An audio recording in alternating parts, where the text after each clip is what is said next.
And I'll do this thing.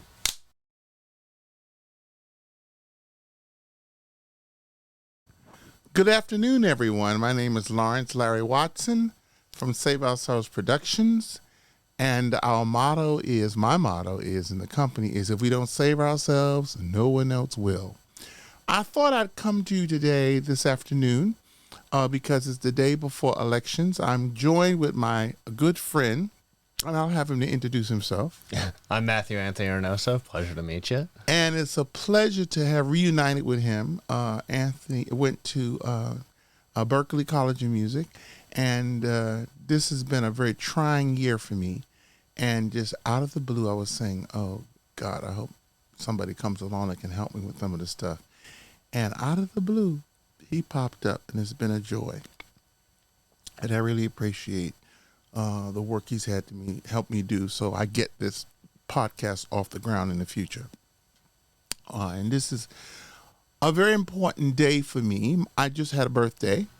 Happy birthday. Thank you. And I turned 70. Good black don't crack, but every once in a while it sags. But at any rate, I came to today because I feel very compelled and very passionate about voting. And I feel passionate about voting because so many black people and white people, white Americans and black Americans, lost their lives traveling through the South. The most revolutionary thing you could do in the 60s was to register people to vote. It was the most militant act you could be involved with. And one of the people that has been often mischaracterized and really his work has been blemished and it's been pretty disgusting for me because he was a very good friend of mine, the late Derek Bell, who is one of the authors and architects of critical race theory. And Dr. Derek Bell was a law professor at Harvard Law School, and he went on then to teach at NYU. He spent a lot of time in the beginning of his career doing voter registration in the crazy, racist South. And I can't tell you the number of times he and others have told me that their life was in jeopardy as they traveled through those southern states trying to get people to register to vote. So I'm going to today try to not be too in your face, but I'm feeling it. And so I apologize ahead of time. This message today is for everyone who is a part of my social media. Now, those numbers, I don't know what they really are, but I think from what the conservative sources say, they're around probably 5,000, 6,000 people who tune in here or there. And there's probably a lot of brothers and sisters and cousins and lovers and husbands and wives that would make that number much larger. But I'm particularly talking today to my relatives and friends in South Carolina. My family comes out of South Carolina. My mother and father have told me stories about what they went through in South Carolina growing up. I met the great gospel singer Shirley Caesar many years ago, and we were very connected. And when I mentioned my family was from Bennettsville, South Carolina, she said, "Oh, my Lord, Bennettsville." And she began to tell this horrible story about the policeman chasing her and her band through the fields at night. I don't know. I don't remember all the rest of the story. One day, hopefully if I meet her again, she will tell me about it. The other thing is that Shirley Caesar looks so much like my late Aunt Tama Jane Hancock, who is in North Carolina. So I'm talking to my relatives in North Carolina, too.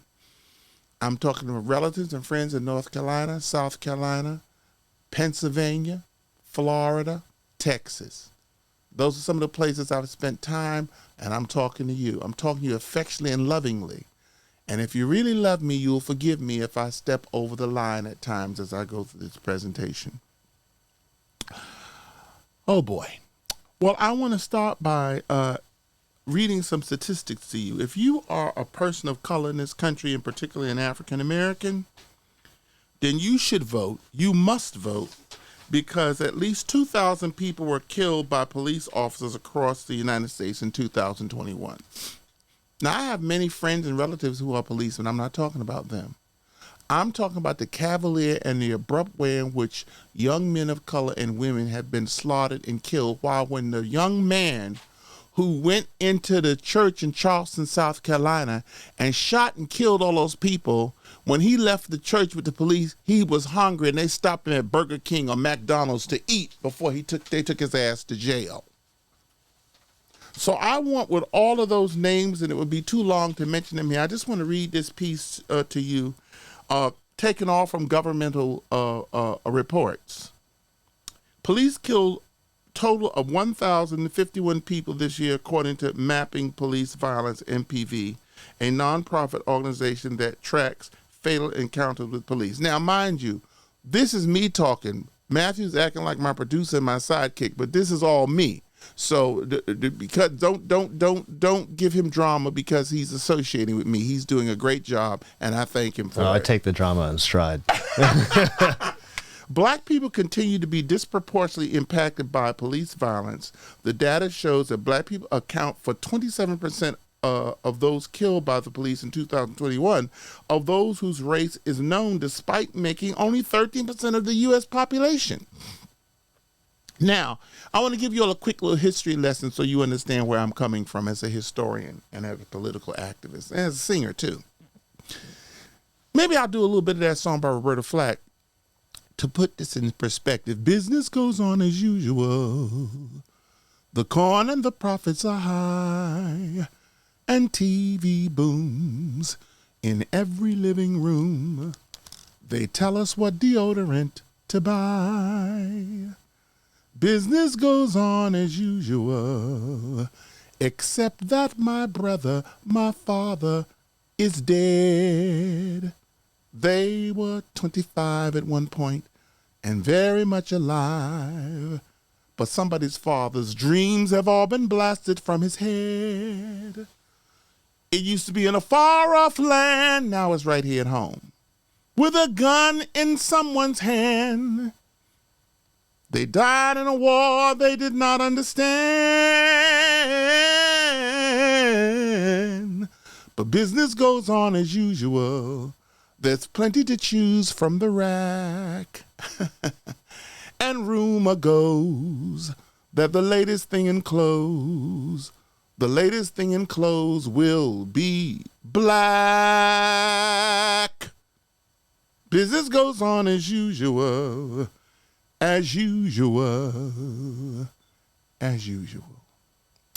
You know, I open many of my classes with that song, and students are shocked. I teach in a music school, and they say, I've never had a teacher to sing before in class, in the beginning of a class. I'm saying, this is the damn music school. What? Hello? What else are you going to do? You know, and music is such an integral part of the African descent experience. If you're learning about black music, black culture, and history, everybody has a voice. There's no such thing in African societies. Everyone sings. And many times for those who come out of the black church, you know, Sister Barthel or Sister Jenkins would get up and they would start to sing and the piano would be all out of tune, but it didn't matter because when they got through singing, the whole church was turned out. Witness for my Lord, witness for my Lord. And they would sing, and even though I was a little boy, was that some powerful stuff to hear. Well, I want all of you to reminisce on those times, those of you who've had that experience, and how courageous it was for people to vote. What it meant, I remember as a little boy, and I want to say this about my birthday and my age, I've forgotten more than most of the young people here know. So I feel very empowered at 70 to talk what I want to talk.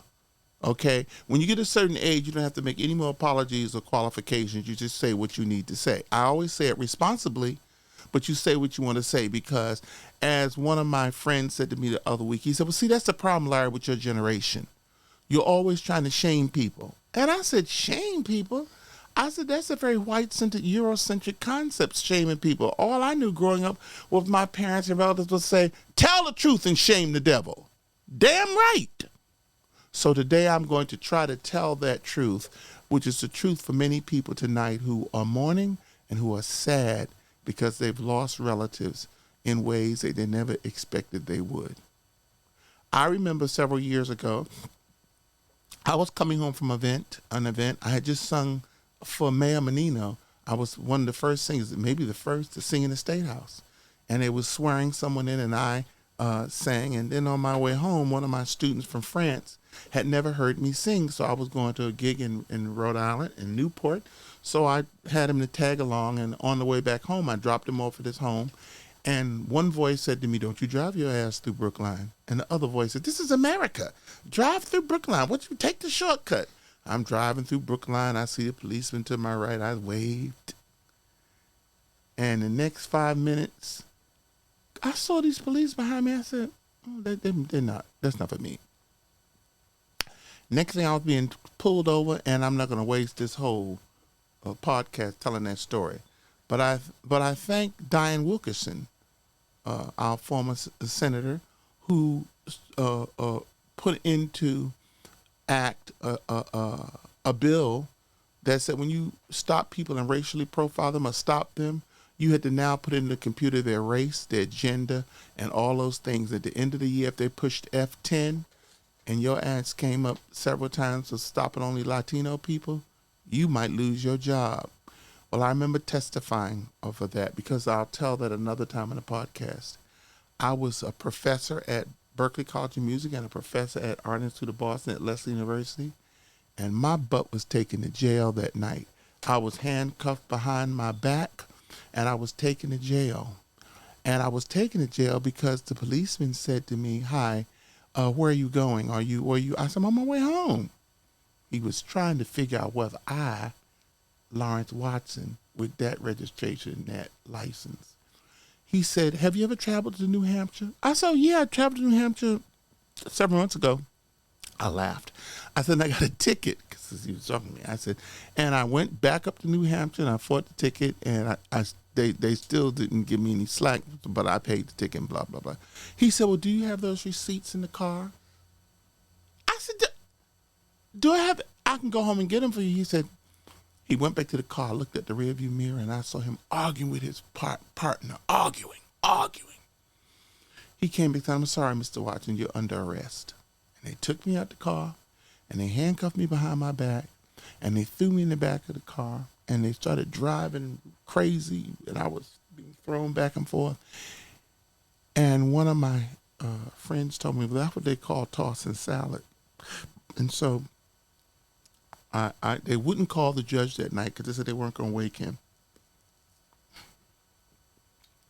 So I stayed in jail all night. The next day, my friend at the time, she came with another good friend of mine, and I called both of them because I knew one would be asleep and not wake up. But I knew Athene Wilson, one of the great singers here in Boston, I knew she would answer the phone, and she did. And they came and they bailed me out. Now, really quickly, there was a case about somebody who was actually killed in, I think it was Baltimore, like 2 or 3 years ago, because they were thrown in the back of a cop car. Right, and they weren't in the cop car; they were in the cop. It was like a paddy wagon, which is a racist term unto itself. Well, yeah, and they died back there as they were screaming that I need to get from out of this. Yeah, and I think there was actually some sort of case that was something was proven that they did it out of malice. It wasn't like, oh, we were just driving around. You know? So many of those examples. You're right, and that's why I feel compelled to make this informal, but to completely deny and negate and ignore the TikTok 2-minute rule or whatever that people won't pay attention. I was going to call it a T cubed, the TikTok takes. Try to takes. avoid the TikTok takes. That's what we're going to do. And so that was a real eye-opener for me, because what happened after that is I had brothers to roll up in their cars, because I went public, and the Bay State Banner produced my article telling what had happened to me. The next day, the judge dismissed the whole thing. That's the fast forward. Later on, I'll go into more details about that. But people would ride up to me on the street and roll their window down and say, "Hey, Larry, you got arrested lately?" and start to laugh. That's messed up. Well, but this is people who oftentimes can't bear the fact that I went live. Black men and men are not supposed to go live and acknowledge their vulnerability and their pain. They're supposed to be macho man, and they're supposed to act like nothing happened. And the reason I'm telling that part of the story is when I was being booked, my fingerprints and everything, I was crying. And the white policeman looked at me and said, "What you crying for? You only going to jail. You'll be out in the morning." I was crying because I had just lost my father. We've talked a lot about our fathers. Yeah. And my father used to say to me, "I'm so proud of you, because neither one of us have ever served one night in a white man's jail." And that experience took that from me, because there I was being handcuffed. I want to, as we go on today, I'm going to add. I also want to say something really quickly. I mean, there's so many ways to deconstruct that whole, what are you crying about? You're only going to jail. It's like, okay, I mean, there's so many different things in life that we get emotional about, and you can trivialize it in so many different ways and use language to minimize what people are going through in the moment. But going to jail is scary. And I think that, I mean, especially for an unjust reason or something that's completely, outside the bounds of what would be considered reasonable. But the policeman disagreed with you. Because of course. For him, a black person, what you crying for? You only go to jail. You're a Negro. You've been to jail before. Well, yeah, I mean, and that's ridiculous. But it also speaks to a lack of one of my favorite words, sonder, which is the experience of knowing that somebody else has their own life experience. And especially if you're a police officer, you're dealing with putting people in jail all the time for just reasons and unjust reasons, so it's just everyday business to you, right. And that it's everyday business of thousands of people being killed by brutality. Absolutely. Because no one gives them the benefit of the doubt. No one stops them after a murder or an accident and takes them to Burger King. They go their ass straight to jail. And so it is this level for him. So the significance of this story at the end is I had a young woman in my class from Armenia, and she had argued with me the entire semester. She every statistic I would show or issues I would show in the class, she would say, "You're making too much of that." And then when I came to the class that night and told them what had happened to me in Brookline, she stood up and said, "Now I get it." Because the same thing happened to her husband, and the police drove him home. Right. And the police waited for him and didn't do. My car got towed. I missed an important event. And then the next morning when I went, I didn't tell you this part. The next morning when I went to court, several of the newscasters were there in the court, and they were looking at me, and they came to me and they said, "Larry, when they call your case, we will turn the cameras off." I said, "No, leave them on." There had been a bust of prostitutes in Brookline the night before, and they thought I was one of the Johns. Don't worry, we'll keep it under wraps. That had been arrested, and I couldn't understand. And they were well-meaning. They were like, yeah. They were trying to help you out, and I was saying, "No, I want you to blast this." And so there's a lot to this story that relates to voting tomorrow. So I say to everybody at the sound of my voice, if you are a person of African descent or Latino descent, I'm going to go down the list. You must vote tomorrow because of all those thousands of people that have been killed in less than 2 years, and all the people in the South, in North Carolina, in South Carolina, in Virginia, in Florida, in Texas, in Alabama, in Mississippi. We're not going to even start to talk about New York and talk about other parts of the country, but we're just talking there.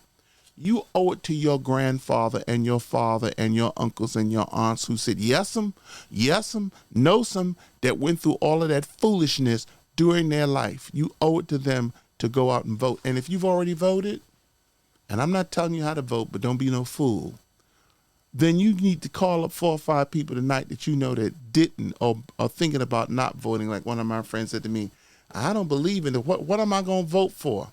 And I said, "You're voting for that person who's been fighting to revise the schools, who's been struggling to get the churches more funding. You're voting for hardworking people in the community that are looking for you to make a difference."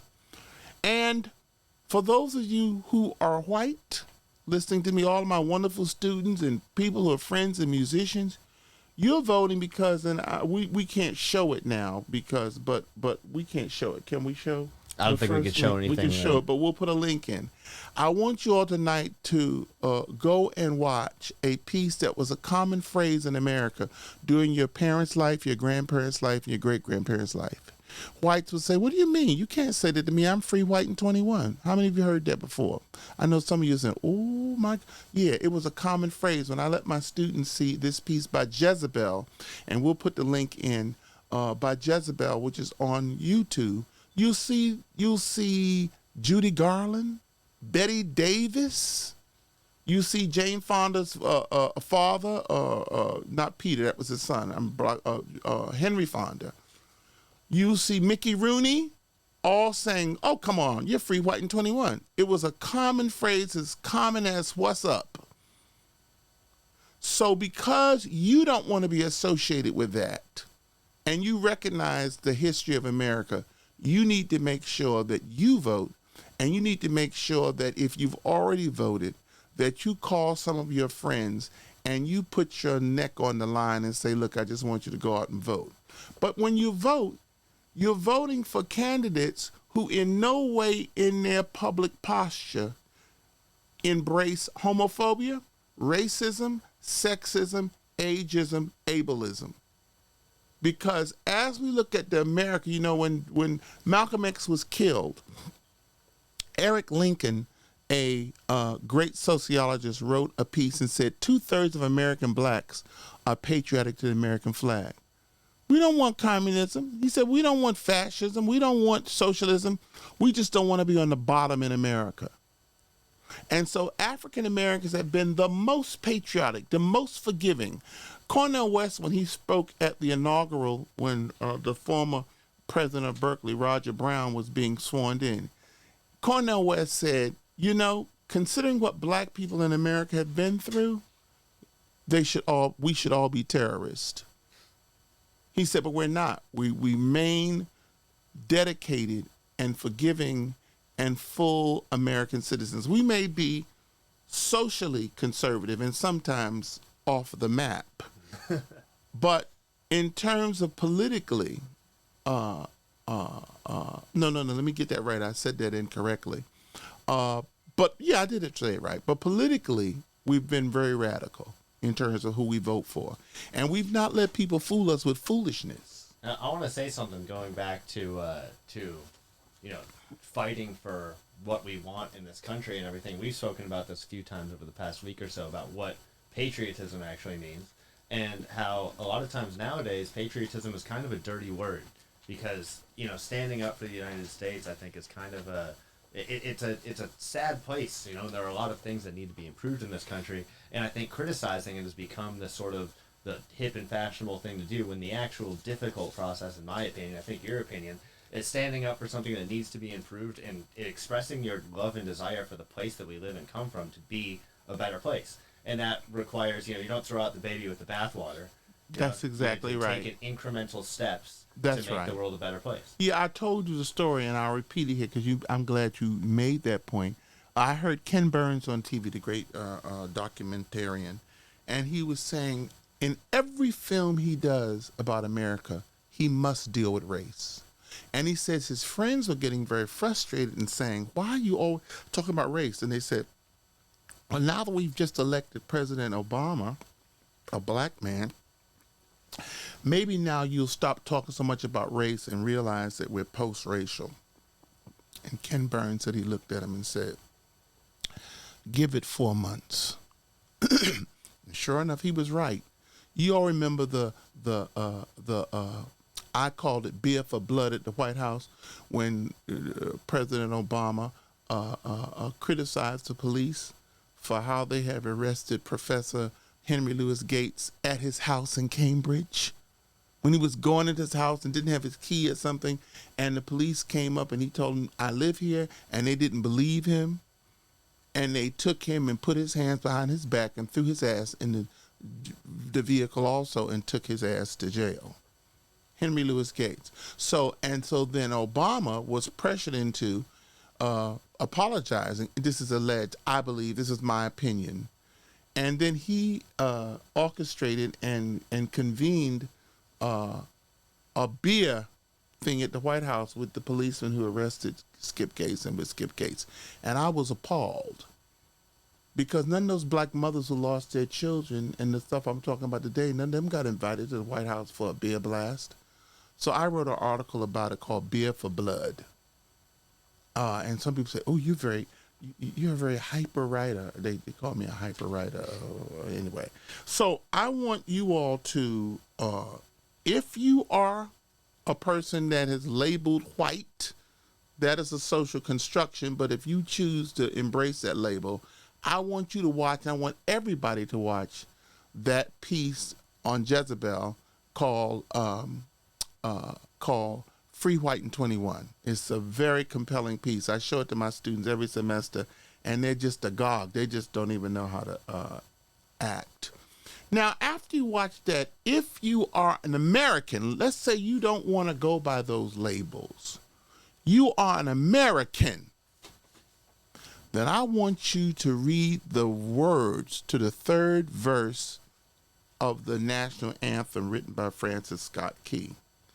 And in the third verse of the American anthem, the Star Spangled Banner by Francis Scott Key, it says the following: "No refuge could save the hireling and slaves from the terror of the flight or the gloom of the grave." Now, some of you are saying he's making that up. Go look at it. What does that mean? We will chase your ass down and kill you. And some of you say, oh, he's making so much sense, but I wish he wouldn't use such poor language. I'm using it. We will hunt you down and we will kill you, Negroes. You will not escape our wrath. Well, guess what? That has been the case since we've been here. That has been the case, and I won't belabor. That'll be another podcast episode.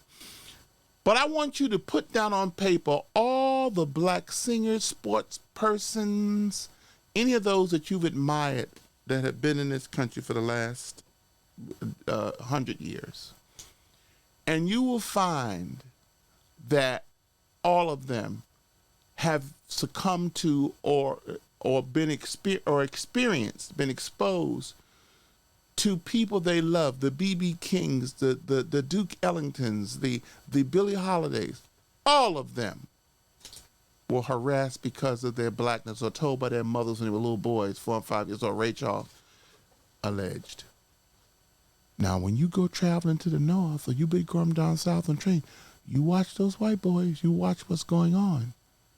So every 40 years or so in this country, there has been a lynching, a hanging, a horrible murder because some black man or woman has been accused of a crime they didn't commit. And particularly for black men, that you raped a white woman. And so you get these cases. I'm not going to spoon feed you all. You go look it up. Because some of you say, well, I don't know what he's talking. I don't know whether that's true. Go look it up. And then in one of the future podcasts, we will highlight all of those. Because I think one of the things is history is preface, and too many of us don't give respect to history as we should. And so I want you to go back and look. I want you to remember names like Albert Lewima. Albert Lewima was an African-American, a Haitian man in New York. And if my memory serves me right, he was arrested by police in New York, and they took him to the precinct, and they took a plunger and shoved it up his ass, and abused him with a plunger. And at the time, a mayor who was seen by some as the mayor of the world, recently he's fallen from grace, but I'm not going to say his name either. He said he didn't get those abusive physical damage from policemen. He was at a gay club having homosexual sex. That's how he got those horrible damage to his body. Sounds remarkably similar to lies that have been in the news over the past week or so. Really? Actually. Well, with regard to Speaker Pelosi's husband. Well, that's right. There have been a lot of very similar accusations. That's right. And so And it's unbelievable. And we're not even going towards those accusations in this show, but we'll come back. But the few things that can always raise the eyebrows of hillbilly crazy people, and that is that when you bring up the issue of alleged sexual acts, you get this kind of crazy conspiracy theory stuff that's beyond the pale, but it happens. I want to go off on a little tangent here. I mean, first of all, that's like such an easy way to scapegoat somebody, is because, okay, we're going to come up with this quote unquote lewd sexual act that's something that we would never engage in. So they have to be part of some dark criminal subculture that makes them a worse person, and they can just, engage in deplorable acts, and that's because that's their character, right? Which is just terrible. But the other thing I want to bring up, which is just kind of interesting, you remember what year this was you were saying? With him, it was back in the 80s, but I can't remember. I'm sure it was the 80s. It's still the case today, and I'm sure it was even Look it more up, so folks. the case back then. But we were sort of discussing, Albert Luima, Luima. We were discussing stuff similar to this, but that seems to be in violation of a lot of bedroom laws.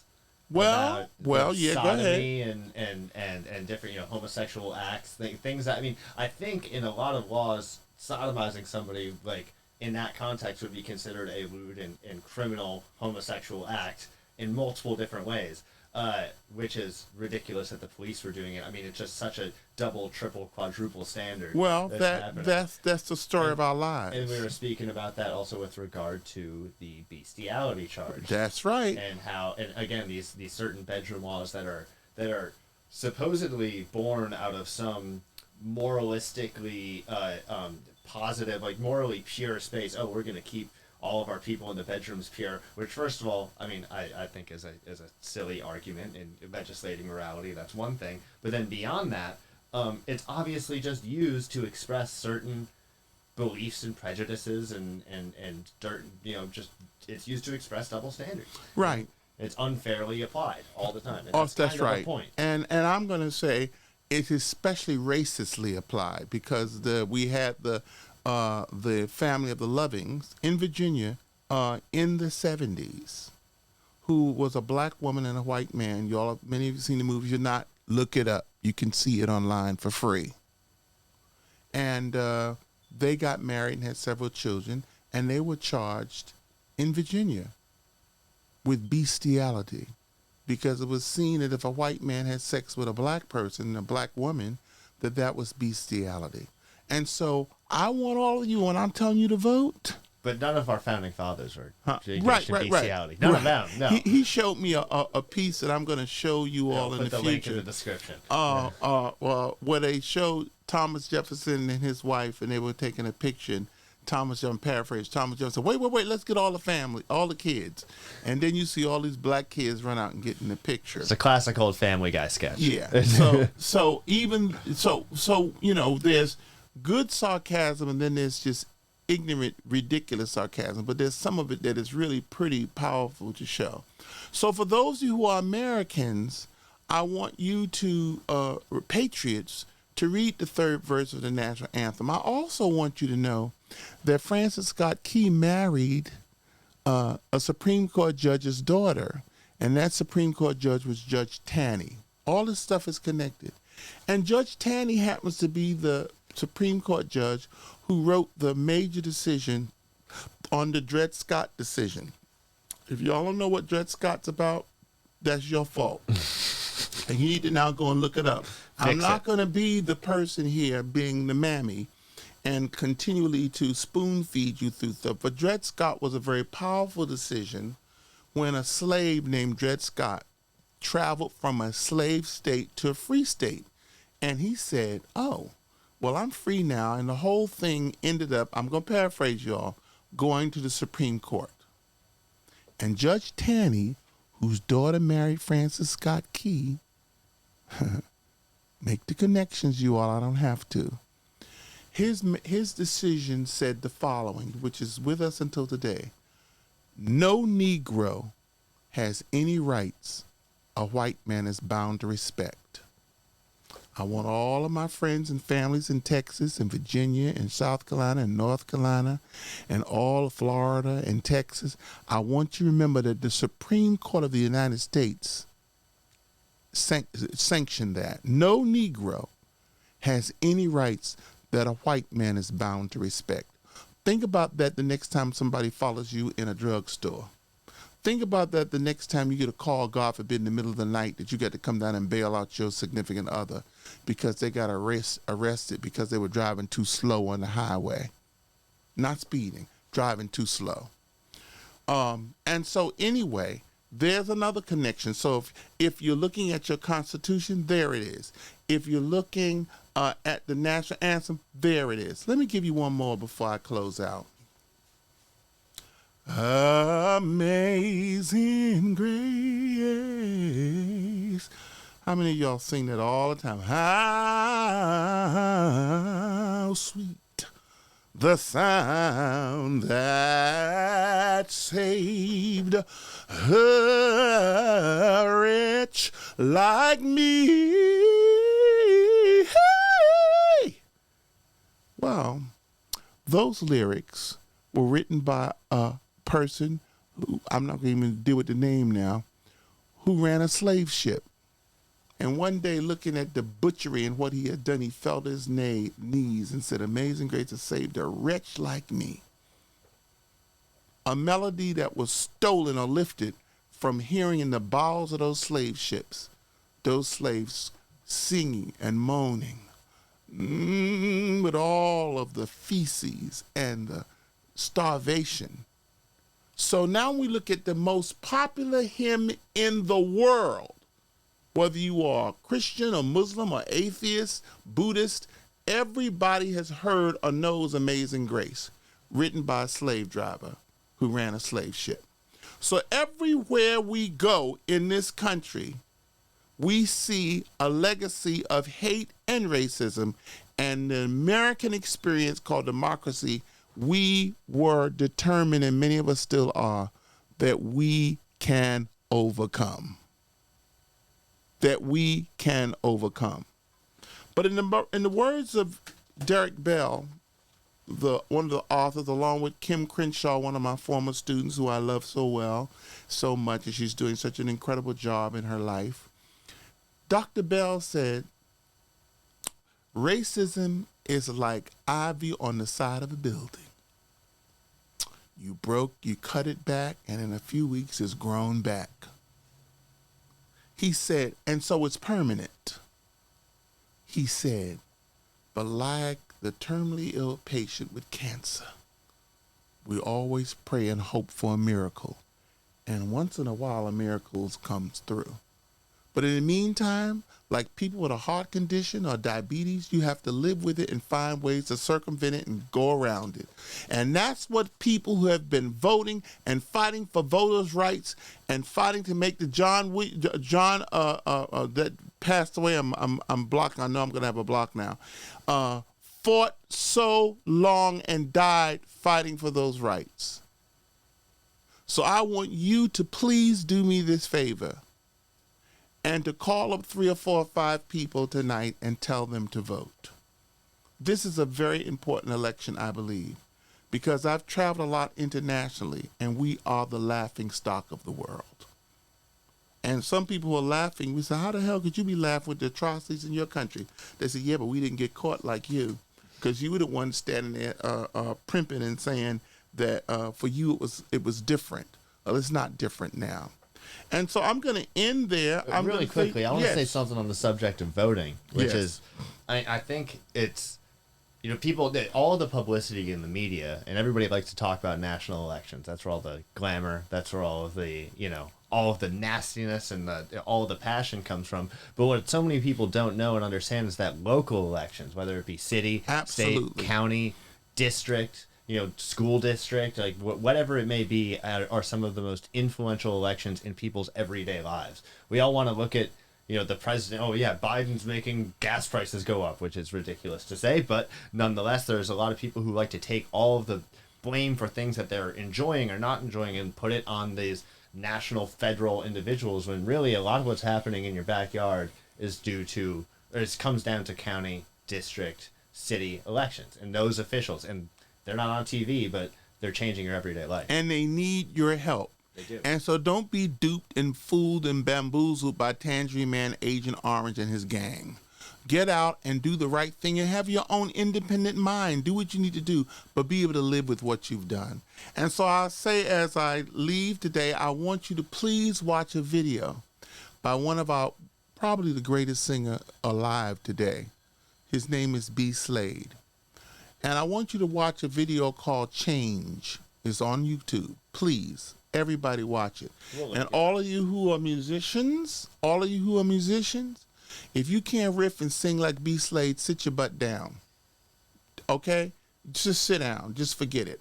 I grew up in the era of many great singers. I listen to them all the time. And so some of the stuff I'm seeing today is pathetic, but some of the stuff that you introduced me to gives me hope with some of the great musicians that I've been hearing where we've been in kind of renovate and get my house, which is out of control, and my files, and my brother has turned my house into a smart house. I now got all this stuff. People who know me laugh at me because I'm always buying, but now it's functioning in that way, and I really appreciate it. And let me just say as I go, please, we'll put all these credits for you to look at these things. Please, please, please, this is a very important election. You don't miss the water until the well runs dry. That's what my mother used to say. You don't miss the water until the well runs dry.